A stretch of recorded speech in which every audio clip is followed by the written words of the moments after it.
Hello students, O2S academy में आपका बहुत बहुत स्वागत है। तो जैसा कि आपको पहले से ही पता है कि हम डेली की जो न्यूज़ है इसको एमसीक्यूज़ के द्वारा यहाँ पर प्रैक्टिस करते हैं। तो 31 अक्टूबर के एमसीक्यूज़ शुरू करने से पहले अगर आपको इस वीडियो की PDF चाहिए तो आप हमारी O2S एकेडमी की जो ऐप है इसको डाउनलोड कर सकते हैं और यहाँ पर आपको ये PDF मिल जाएगी और आप टाइम टू टाइम इसको रिवाइज कर सकते हैं। तो स्टार्ट करते हैं आज के सबसे पहले क्वेश्चन से, that is related to Asian Infrastructure Investment Bank. सबसे पहले हम बात करते हैं एशियन इंफ्रास्ट्रक्चर इन्वेस्टमेंट बैंक के बारे में। तो ये एक ऐसा बैंक है जिसका कि हेडक्वार्टर्स बीजिंग चाइना के अंदर लोकेटेड है। 2016 के अंदर इस बैंक को बनाया गया था और यहाँ पे इस बैंक के नाम से आपको लगेगा कि सिर्फ एशियन कंट्रीज़ ही इसके मेंबर हैं, लेकिन ऐसा कुछ भी नहीं है। ग्लोबली अलग अलग कंट्रीज़ जो हैं इसके मेंबर हैं, लेकिन आपको ये देखने को मिलेगा कि एशियन कंट्रीज़ जो हैं इनका ज़्यादा स्टेक है इस बैंक के अंदर। जैसे कि अगर मैं चाइना के बारे में बात करूं तो 26.5% जो स्टेक है AIIB के अंदर वो चाइना का है। इंडिया के बारे में बात करूं तो 7.5% है और रशिया जो है इसका 5.9% है। इन तीनों कंट्रीज़ का सबसे ज़्यादा स्टेक है AIIB के अंदर। AIIB करता क्या है, तो यहाँ पे अलग अलग कंट्रीज़ को लेंडिंग करता है ताकि उनके जो सोशल एक तरह से आउटकम्स हैं या फिर इकोनॉमिक है उन सब चीज़ों को डेवलप किया जा सके। इवन एशिया के अंदर भी अलग अलग कंट्रीज़ को यहाँ पे लेंडिंग करने का काम करता है। जैसे रिसेंटली आपने देखा भी होगा कि श्रीलंका के अंदर $100 मिलियन जो हैं AIIB ने यहाँ पर लेंड किए हैं। सेकेंड स्टेटमेंट के बारे में अगर मैं बात करूं तो AIIB के अंदर आर्टिकल्स ऑफ एग्रीमेंट होते हैं जिसके द्वारा जो बोर्ड ऑफ गवर्नर्स हैं उनके पास हाईएस्ट डिसीजन मेकिंग पावर्स होती हैं। तो दैट मीन्स आपकी जो सेकेंड स्टेटमेंट है ये भी करेक्ट हो जाएगी। आपका आंसर बनेगा बोथ 1 और 2। ध्यान रखना है कि आपने इसका हेडक्वार्टर्स याद रखना है, बीजिंग चाइना के अंदर है। 2016 के अंदर इसको बनाया गया था। ये कुछ इंपॉर्टेंट चीज़ें हैं जो कि डायरेक्टली आपके एग्जाम के अंदर पूछ ली जाती हैं। नेक्स्ट क्वेश्चन के बारे में बात करते हैं, that is related to National Means cum Merit Scholarship Scheme. अब ये स्कीम न्यूज़ में इसलिए थी क्योंकि रिसेंटली बात करी गई है कि 31 अक्टूबर जो है ये लास्ट डेट है इस स्कीम के लिए अप्लाई करने के लिए। अब इस स्कीम में कौन कौन अप्लाई करता है और किन किन बच्चों को यहाँ पे स्कॉलरशिप दी जाती है तो उसके बारे में एक बार बात कर लेते हैं। जैसे कि अगर मैं इस स्कीम के बारे में बात करूं तो 2008 के अंदर इस स्कीम को बनाया गया था और हमारी ministry of human resource development जो कि आज की मिनिस्ट्री ऑफ एजुकेशन है, इस मिनिस्ट्री के अंदर ये स्कीम लाई करती है। ये जो स्कीम है टोटली सेंट्रल सेक्टर स्कीम है। दैट मीन्स इसके अंदर जितनी भी स्कॉलरशिप्स बच्चों को मिलती है वो सारा का सारा जो पैसा है, वो सारे के सारे जो फंड्स हैं वो सेंटर द्वारा एलोकेट किए जाते हैं। तो दैट मीन्स यहाँ पे जो सेकंड स्टेटमेंट है ये तो करेक्ट हो जाएगी। अब बात कर लेते हैं कि किन बच्चों को यहाँ पे इस स्कीम की जो बेनिफिट्स हैं वो दिए जाते हैं। अब जो भी इकोनॉमिकल वीकर सेक्शन के यहाँ पर बच्चे हैं, या फिर अगर मैं बात करूँ कि इकोनॉमिकल वीकर सेक्शन के अंदर ऐसी फैमिलीज़ को इंक्लूड किया गया है जिनकी जो पेरेंटल इनकम है 3,50,000 से कम है। एनुअल इनकम की बात मैं कर रही हूँ यहाँ पे। तो यहाँ पे उन पेरेंट्स के जो बच्चे हैं of course economically weaker section के अंदर काउंट किए जाएंगे और 7वीं कक्षा के अंदर उनके 55% मार्क्स होने चाहिए। SC/ST कैटेगरी को हालांकि 5% रिलैक्सेशन जो है ये दी गई है। इसके अलावा इन बच्चों को आगे सेकेंडरी एजुकेशन को कंटिन्यू करने के लिए ही स्कॉलरशिप दी जाती है जिसके अंदर एनुअली 12,000 रुपया दिया जाता है। अब अगर मैं बात करूं कि 7वीं कक्षा के ऊपर बेस परसेंटेज भी रख दी है यहाँ पे, तो यहाँ पे इनका एक अलग से एग्ज़ाम कंडक्ट करवाया जाता है। 2 एग्ज़ाम होते हैं, एक एप्टीट्यूड टेस्ट होता है, एक मेंटल एबिलिटी टेस्ट होता है, जिसको क्लियर करने के बाद ही यहाँ पे बच्चों को आइडेंटिफाई किया जाता है कि किन बच्चों को स्कॉलरशिप मिलने वाली है। तो ये कुछ चीज़ें आपको इस स्कीम के बारे में पता होनी चाहिए।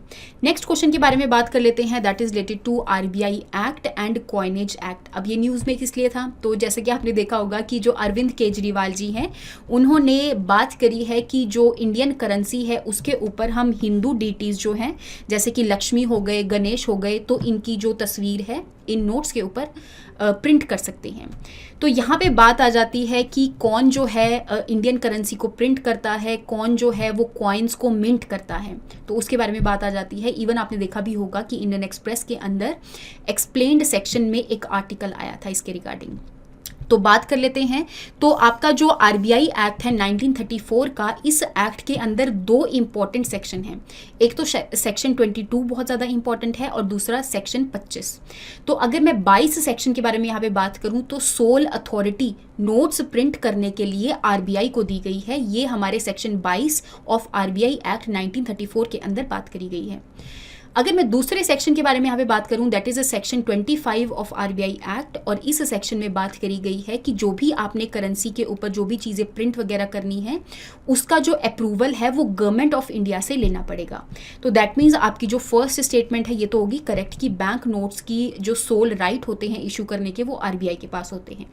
सेकेंड स्टेटमेंट के बारे में अगर मैं बात करूँ, कॉइनेज एक्ट 2011 वाला, तो 2011 का जो कॉइनेज एक्ट है ये बात करता है कि हमारी कंट्री के अंदर जितने भी कॉइन्स मिंट किए जाते हैं उन कॉइन्स को मिंट करने की जो रिस्पॉन्सिबिलिटी है, जो सोल अथॉरिटी है वो कौन है, गवर्नमेंट ऑफ इंडिया है, ना कि आरबीआई। तो ये चीज़ आपको क्लियर होनी चाहिए। तो दैट मीन्स जो आपकी सेकंड स्टेटमेंट है ये भी करेक्ट हो जाएगी। अब कुछ और इंपॉर्टेंट चीज़ों के बारे में बात कर लेते हैं, जैसे कि हमारी कंट्री के अंदर आपको 4 ऐसी प्लेसेस मिलेंगी जहाँ पर कॉइन्स को मिंट किया जाता है, जो कि हमारी गवर्नमेंट ऑफ इंडिया के अंदर लाई करती है। कौन कौन सी प्लेसेस हैं? एक मुंबई हो गया, हैदराबाद हो गया, कोलकाता हो गया एंड नोएडा हो गया। अब अगर मैं बात करूं कि हमारी कंट्री में 4 ऐसी जगहें भी हैं जहां पर नोट्स प्रिंट किए जाते हैं, मतलब इन जगहों पर नोट प्रिंटिंग फैक्ट्री है। कौन कौन सी जगहें हैं? देवास हो गया मध्य प्रदेश के अंदर, नासिक हो गया महाराष्ट्र के अंदर, देन इज मैसूरू हो गया कर्नाटका के अंदर, और सलबूनी हो गया वेस्ट बंगाल के अंदर। इसमें से आपको ये देखने को मिलेगा कि जो मैसूरू एंड सलबोनी है ये दोनों फैक्ट्रीज जो हैं आरबीआई द्वारा ओन्ड है, वेयर एज जो नासिक और देवास हैं ये गवर्नमेंट ऑफ इंडिया द्वारा ओन्ड फैक्ट्रीज हैं। तो दैट मीन्स इसके अंदर गवर्नमेंट ऑफ इंडिया का ज़्यादा स्टेक है। तो ये कुछ चीज़ें हैं, इन सब चीज़ों के बारे में आपको पता होनी चाहिए। दैट मीन्स आपकी यहाँ पे दोनों स्टेटमेंट्स करेक्ट हो जाएंगी। नेक्स्ट क्वेश्चन के बारे में बात कर लेते हैं, that is related to Blue Flag certification. जैसा कि आपने ट्विटर के ऊपर भी देखा होगा कि हमारे जो minister of environment, forest and climate change है भूपेंद्र यादव, तो इन्होंने भी यहाँ पर ट्वीट किया था कि हमारी कंट्री के 2 और बीचेस जो हैं इनको ब्लू फ्लैग सर्टिफिकेशन जो है ये दिया गया है। कौन कौन से 2 बीचेस अभी इंक्लूड हुए हैं? तो दोनों के दोनों जो बीचेस हैं वो लक्षद्वीप के मिनिकॉय आइलैंड के अंदर हैं। कौन से बीचेस हैं? थुंडी बीच हो गया एक, और दूसरा हो गया कदमत बीच। तो इन दोनों बीचेस को ब्लू फ्लैग सर्टिफिकेशन दिया गया है। बात कर लेते हैं ब्लू फ्लैग सर्टिफिकेशन के बारे में, और हमारी कंट्री में कितने ऐसे बीचेस हैं जिनको ये सर्टिफिकेशन दिया गया है। तो अगर मैं ब्लू फ्लैग सर्टिफिकेशन के बारे में बात करूं, सबसे पहले 1985 में इसको फ्रांस के अंदर शुरू किया गया था, लेकिन उस टाइम पे जितने भी साफ सुथरे बीचेस हैं वो सिर्फ यूरोप के अंदर ही देखे जाते थे, मतलब बियॉन्ड यूरोप किसी भी बीच को ब्लू फ्लैग सर्टिफिकेशन नहीं दिया जाता था। लेकिन 2001 के टाइम से बियॉन्ड यूरोप भी बीचेस को ब्लू फ्लैग सर्टिफिकेशन दिया जाने लगा। और यहाँ पे आपको बहुत ही इंटरेस्टिंग चीज़ देखने को मिलेगी कि ये जो है एक Denmark based non profit foundation for environment education provide करती है। हालांकि शुरू कहाँ से हुआ था? फ्रांस से। तो दैट मीन्स आपकी जो सेकंड स्टेटमेंट है ये तो करेक्ट हो जाएगी। फर्स्ट स्टेटमेंट के बारे में बात कर लेते हैं, तो जो भी बीचेस हैं उनको यहाँ पे 4 कैटेगरीज के अंदर एनालाइज किया जाता है। कौन कौन से क्राइटेरिया हैं? एक तो वाटर क्वालिटी को चेक किया जाता है, इन्वायरमेंटल मैनेजमेंट को चेक किया जाता है, इन्वायरमेंटल एजुकेशन एंड सेफ्टी को चेक किया जाता है हर एक बीच के ऊपर, या फिर मैरीनाज जो कि आपके हार्बर्स होते हैं उनके ऊपर भी चेक किया जाता है। तो उन्हीं बीचेस को यहाँ पर ब्लू फ्लैग सर्टिफिकेशन मिलता है जो कि ये सारे क्राइटेरिया को फुलफिल करते हैं। तो दैट मीन्स आपकी यहाँ पर तीनों स्टेटमेंट्स जो हैं ये करेक्ट हो जाएंगी। अब हम बात कर लेते हैं कि हमारी कंट्री के अंदर कितने ऐसे बीचेस हैं जिनको ब्लू फ्लैग सर्टिफिकेशन मिला है और पहले कितने थे, तो और कौन कौन से रीजन्स के ये बीचेस हैं। तो गुजरात के अंदर आपको शिवराजपुर बीच देखने को मिलेगा, दमन एंड दीव का एक आपको घोगला बीच जो है ये देखने को मिलेगा, कर्नाटका के अंदर पाडुबिद्री कसरकोड बीच जो है ये देखने को मिलेगा, केरला के अंदर कपाड बीच देखने को मिलेगा, तमिलनाडु के अंदर कोवलम बीच देखने को मिलेगा, पुडुचेरी के अंदर Eden Beach, then is Andaman Nicobar के अंदर आपको राधानगर, आंध्र प्रदेश के अंदर ऋषिकोंडा, ओडिशा के अंदर गोल्डन बीच देखने को मिलेगा। इसके अलावा लक्षद्वीप के अंदर कौन कौन से और बीचेस ऐड किए गए हैं, तो एक तो आपका थुंडी बीच है और दूसरा आपका कदमत बीच है। तो दैट मीन्स यहाँ पे टोटल 11 बीचेस हो गए हैं। हालांकि आपको इंडियन एक्सप्रेस के अंदर देखने को मिलेगा कि यहाँ पे 12 बीचेस लिखे हुए हैं। तो मैंने यहाँ पे ऑफिशियल जो वेबसाइट है उसके ऊपर चेक किया है, तो टोटल हमारे इंडिया के 11 बीचेस इसके अंदर इंक्लूड किए गए हैं। नेक्स्ट क्वेश्चन के बारे में बात कर लेते हैं, that is related to Geological Survey of India. तो अगर मैं जियोलॉजिकल सर्वे ऑफ इंडिया के बारे में बात करूँ, 1851 के अंदर इसको बनाया गया था। उस टाइम पे ब्रिटिश इंडिया था, लेकिन उस टाइम पे जियोलॉजिकल सर्वे ऑफ इंडिया को इसलिए बनाया गया था ताकि वो कोल डिपॉजिट को एक तरह से देख सकें क्योंकि कोल डिपॉजिट्स जो हैं इनकी रिक्वायरमेंट थी रेलवेज़ के लिए, तो इसलिए इसको बनाया गया था। इसका हेडक्वार्टर्स जो है आपको कोलकाता के अंदर देखने को मिलेगा। तो इसी के रिगार्डिंग आपको 3 स्टेटमेंट्स प्रोवाइड करी गई हैं, आपने इसमें से करेक्ट स्टेटमेंट को आइडेंटिफाई करना है। अब अगर मैं बात करूं कि जियोलॉजिकल सर्वे ऑफ इंडिया जो है वो मिनिस्ट्री ऑफ माइंस के अंदर आता है, मिनिस्ट्री ऑफ कल्चर के अंदर नहीं आता। दूसरी बात, जो जियो हेरिटेज साइट्स हैं इनको प्रोटेक्ट करने की जो रिस्पॉन्सिबिलिटी है और जो आइडेंटिफाई करने की रिस्पॉन्सिबिलिटी है ये जियोलॉजिकल सर्वे ऑफ इंडिया के पास रहती है। अब जियो हेरिटेज साइट्स हैं क्या, तो ये ऐसी साइट्स हैं जैसे कि आपने देखा होगा कि यूनेस्को की जो वर्ल्ड हेरिटेज साइट्स हैं इसके अंदर भी आपको कल्चरल इंपॉर्टेंस की साइट्स जो हैं या फिर आर्किटेक्चरल इंपॉर्टेंस की जो साइट्स हैं या फिर जो नेचुरल साइट्स हैं इन सबको प्रोटेक्ट किया जाता है।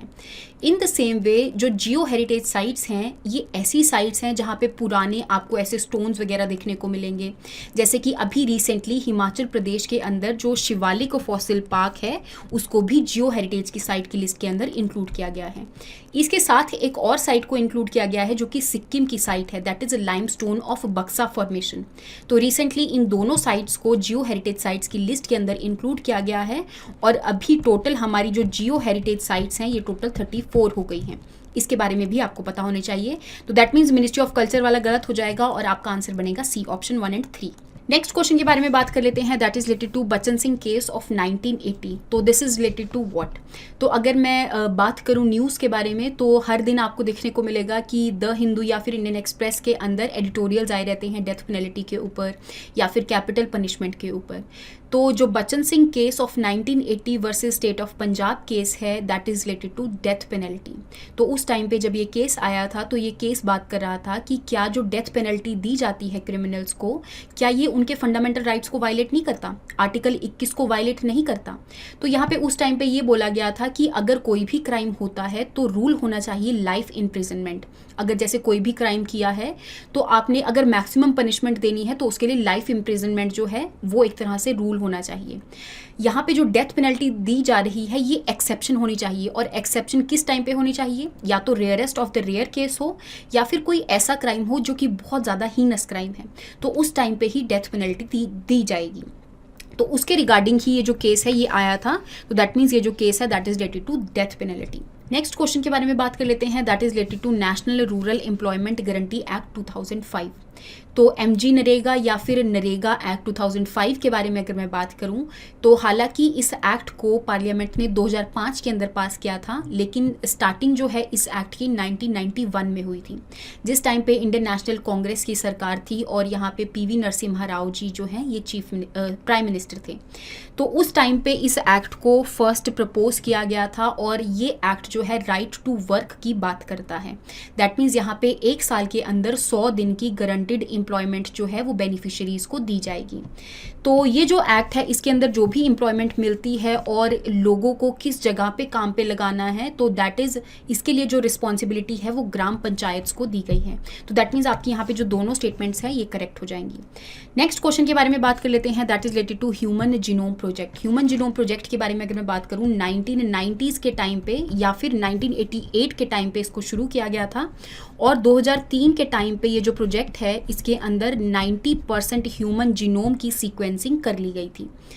बात कर लेते हैं कि ह्यूमन जीनोम है क्या और ये प्रोजेक्ट किस के बारे में बात करता है। तो अगर मैं ह्यूमन जीनोम के बारे में बात करूं तो जैसा कि आपको पता है कि ह्यूमंस जो है अलग अलग ऑर्गन सिस्टम से मिलकर बना होता है। ऑर्गन सिस्टम जो है वो ऑर्गन्स से मिलकर बने होते हैं। जैसे कि अगर मैं रेस्पिरेटरी सिस्टम के बारे में बात करूं तो रेस्पिरेटरी सिस्टम के अंदर अलग अलग ऑर्गन्स आते हैं, जैसे कि आपकी लंग्स वगैरह हो गई है ना। इन द सेम वे जो ऑर्गन्स है वो टिश्यूज से मिलकर बने होते हैं और जो टिश्यूज हैं वो कलेक्शन ऑफ सेल्स से मिलकर बने होते हैं। और हर एक सेल के अंदर आपको एक न्यूक्लियस देखने को मिलेगा और साइटोप्लाज्म देखने को मिलेगा जिसके अंदर सेल ऑर्गेनेल्स होती हैं। अब न्यूक्लियस के अंदर आपको ह्यूमन जो जीन्स हैं या फिर डीएनए जो है ये देखने को मिलता है। तो एक एनिमल सेल के अंदर जितना भी डीएनए है उसको हम ह्यूमन जीनोम के नाम से जानते हैं। अब ये जो डीएनए है ये डबल स्ट्रैंडेड डीएनए होता है ह्यूमंस का, जो कि 3 चीज़ों से मिलकर बना होता है। इसकी जो बैकबोन है वो पेंटोस शुगर से और फॉस्फेट ग्रुप से मिलकर बनी होती है। लेकिन अगर मैं नाइट्रोजन बेस पेयरिंग के बारे में बात करूं तो यहाँ पे 4 नाइट्रोजन बेस पेयर्स को यूज़ किया जाता है जो कि एक दूसरे के साथ हाइड्रोजन बॉन्डिंग करते हैं। कौन कौन से बेसिस होते हैं? Adenine, guanine, thymine and cytosine. तो इन चारों बेसिस को यूज़ करके ही यहाँ पर बेस पेयरिंग होती है। अब ये जो पूरा का पूरा डीएनए है, क्योंकि नाइट्रोजन बेसिस की बेस पेयरिंग से बना है, तो यहाँ पे हर एक जो बेस पेयर है उसको आइडेंटिफाई करने की प्रोसेस को ही हम सीक्वेंसिंग कहते हैं। और अल्टीमेटली इस सीक्वेंसिंग से पता चल जाएगा कि कौन सी जीन जो है ये फंक्शनल है, या फिर कौन सी ऐसी जीन है जो कि डिजीज़ करने के लिए रिस्पॉन्सिबल है, या फिर ह्यूमन डीएनए के अंदर कौन कौन सी जीन्स है जो कि कोई भी चीज़ को इनकोड नहीं करती हैं। तो उन सारी चीज़ों के रिगार्डिंग जो इन्फॉर्मेशन है वो इस ह्यूमन जीनोम प्रोजेक्ट से मिल जाएगी। तो इसके रिगार्डिंग ही आपको यहाँ पे 2 स्टेटमेंट्स प्रोवाइड करी गई हैं। जैसे कि ह्यूमन जीनोम प्रोजेक्ट के अंदर बात करी गई कि टोटल जो फंक्शनल जीन्स हैं वो 20,000 से लेकर 25,000 तक हैं। तो दैट मीन्स आपकी जो 10,000 है ये गलत हो जाएगी, बहुत ही ज़्यादा कम है। इवन यहाँ पे और भी जीन्स को आइडेंटिफाई किया जा रहा है। तो दैट मीन्स आपका जो आंसर बनेगा that is 1 only. Next question के बारे में बात कर लेते हैं, that is related to BrahMos missile. तो अगर मैं ब्रह्मोस मिसाइल के बारे में बात करूँ, न्यूज़ में हमेशा चलती रहती है। कई बार किसी सरफेस से इसको लॉन्च किया जाता है, कई बार एयर इक्विपमेंट से इसको लॉन्च किया जाता है, सबमरीन से लॉन्च किया जा सकता है। तो दैट मीन्स ये एक मल्टी प्लेटफॉर्म मिसाइल है। दूसरी बात, यहाँ पे हमारे जो डिफेंस के एक्सपोर्ट्स हैं उसको भी इंक्रीज करने के लिए बात चलती रहती है, और अल्टीमेटली यहाँ पे जो इंडोनेशिया है वो ब्रह्मोस मिसाइल की मांग करता है। तो इसलिए ये न्यूज़ में चलता रहता है। अब अगर मैं ब्रह्मोस मिसाइल के बारे में बात करूँ तो 2 कंट्रीज़ की जो यहाँ पे रशिया की एक कंपनी है दैट इज़ NPOM और इंडिया का DRDO, तो इन दोनों ने मिलकर इस ब्रह्मोस मिसाइल को बनाया है। तो दैट मीन्स यहाँ पे जो जर्मनी है ये इंक्लूड नहीं किया जाएगा। तो फर्स्ट स्टेटमेंट आपकी इनकरेक्ट हो जाएगी। तो अगर मैं नेक्स्ट स्टेटमेंट के बारे में बात करूं कि it is a 2 stage multi platform missile, तो ये भी बिल्कुल आपका सही हो जाएगा। क्यों? क्योंकि आपकी ब्रह्मोस मिसाइल के अंदर 2 स्टेजेस देखने को मिलती हैं। एक आपकी सॉलिड फ्यूल की स्टेज होती है और दूसरी आपकी लिक्विड रैमजेट स्टेज की फ्यूल होती है। इसके अलावा जो ब्रह्मोस मिसाइल है ये एक रैमजेट सुपरसोनिक क्रूज मिसाइल है। रैमजेट का मतलब होता है कि इसका जो एयर ब्रीदिंग सिस्टम होता है वो कुछ इस तरीके से होता है कि जो एयर है, आपको पता होगा ना कि किसी चीज़ को भी एग्नीशन करने के लिए ऑक्सीजन की रिक्वायरमेंट होती है। या तो उस ऑक्सीजन को हम फ्यूल के तौर पे यहाँ पे किसी स्टेज में डाल सकते हैं, या फिर एयर से भी हम इसको यूज़ कर सकते हैं। तो दैट मीन्स इसका ऐसा इंजन है जो कि एयर ब्रीदिंग है। अब क्योंकि इतनी तेज़ स्पीड से, सुपरसोनिक स्पीड से यहाँ पे जो एयर है वो इन होल्स में से मूव करेगी, तो अल्टीमेटली इसका इग्निशन हो जाएगा और इसको थर्स्ट मिल जाएगी। तो this is related to ramjet. दूसरी बात सुपरसोनिक है, दैट मीन्स यहाँ पे जो एयर मूव कर रही है या फिर ये जो मिसाइल मूव कर रही है ये साउंड की स्पीड से 3 गुना ज़्यादा की स्पीड पे मूव कर रही है। तो that is related to supersonic. तो यहाँ पे 2 तरह की आपको मिसाइल्स देखने को मिलेगी, एक है बैलिस्टिक मिसाइल और दूसरा है क्रूइज मिसाइल। जो बैलिस्टिक मिसाइल है वो एक पैराबोला पाथ को फॉलो करती है, वेयर एज जो क्रूज मिसाइल है वो एक हॉरिजॉन्टल पाथ को फॉलो करती है और ज़्यादातर कांस्टेंट स्पीड पर ही चलती रहती है और अल्टीमेटली अपने टारगेट को जाकर हिट कर देती है। तो दैट मीन्स आपकी जो फर्स्ट स्टेटमेंट है ये इनकरेक्ट हो जाएगी और सेकंड स्टेटमेंट करेक्ट हो जाएगी। आपका आंसर बनेगा 2 ओनली। नेक्स्ट और लास्ट क्वेश्चन के बारे में बात कर लेते हैं, दैट इज रिलेटेड टू नाविक। तो रिसेंटली आपने देखा होगा कि जो इसरो है वो नाविक को बूस्ट करने की बात कर रहा है और उसका जो एरिया है उसको भी वाइडन अप करने की बात कर रहा है। तो अगर मैं नाविक के बारे में बात करूं जिसको IRNSS के नाम से भी जाना जाता है, that is Indian regional navigation satellite system. तो इसके अंदर स्पेस में कुछ ऐसी सैटेलाइट्स को लॉन्च किया गया है जो कि हमारे इंडिया के अंदर नेविगेशन करवाने के लिए रिस्पॉन्सिबल रहेगी। जैसा कि आपने देखा होगा कि जो गूगल मैप्स वगैरह हैं वो GPS के बेसिस पे चलते हैं। तो दैट मीन्स यहाँ पे सैटेलाइट्स को यूज़ किया जाता है। In the same way India की खुद की नेविगेशन सैटेलाइट है, दैट इज नाविक। तो इसके अंदर टोटल 7 सैटेलाइट्स आपको देखने को मिलेगी, जिसमें से 3 जो सैटेलाइट्स हैं वो जियो स्टेशनरी ऑर्बिट के अंदर हैं और 4 जो सैटेलाइट्स हैं वो जियो सिंक्रोनस ऑर्बिट के अंदर लाई कर रही हैं। और इवन अगर आप इसका एरिया देखेंगे तो हमारी कंट्री के 1500 किलोमीटर बॉर्डर का जो एरिया है वहाँ तक ये जो सैटेलाइट्स हैं वो एक्सटेंड करती हैं। दैट मीन्स हमारे आसपास की जो नेबरिंग कंट्रीज़ हैं वो भी इंक्लूड हो जाएगी, और उन नेबरिंग कंट्रीज़ के अंदर भी जो नेविगेशन है वो यहाँ पर कर सकते हैं। तो दैट मीन्स आपकी यहाँ पे जो दोनों की दोनों स्टेटमेंट्स हैं ये करेक्ट हो जाएंगी और आपका आंसर बनेगा बोथ 1 and 2। तो आई होप आपको यहाँ तक आज के जो MCQs हैं उसके बारे में समझ में आया होगा। नेक्स्ट क्लास के अंदर हम नेक्स्ट MCQs के साथ मिलेंगे। Thank you so much and have a nice day.